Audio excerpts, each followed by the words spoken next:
During COVID, were you working remotely? I mean, were you running the European Central Bank from one of your homes or from a home somewhere? Or were you really going into the office? I spent quite a few weeks stuck in my Frankfurt apartment during the first wave of COVID. And actually, the very sizable package that we put together for monetary policy purposes was engineered around my kitchen table. Subsequently, when traveling was more flexible and we could move out, then I went to the office a bit. But in the main, the by default solution is remote working still today, and probably until the end of January, and then we will see. Well, you should take that kitchen table and move it to your office. Obviously, it was very productive, right?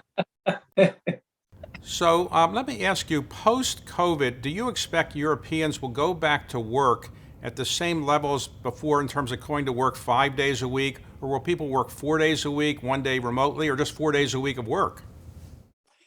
You know, David, first of all, we should all acknowledge that there are people who do not have the luxury of choice, that have to go to work because their physical presence is required. You know, you think about hospital staff, you think about construction workers, you think about some people working in shops.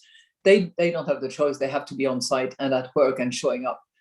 In offices, I think we are heading towards a hybrid movement where part of the week will be spent in the office so that people can meet, can see each other, can hold regular meetings and have face-to-face contact.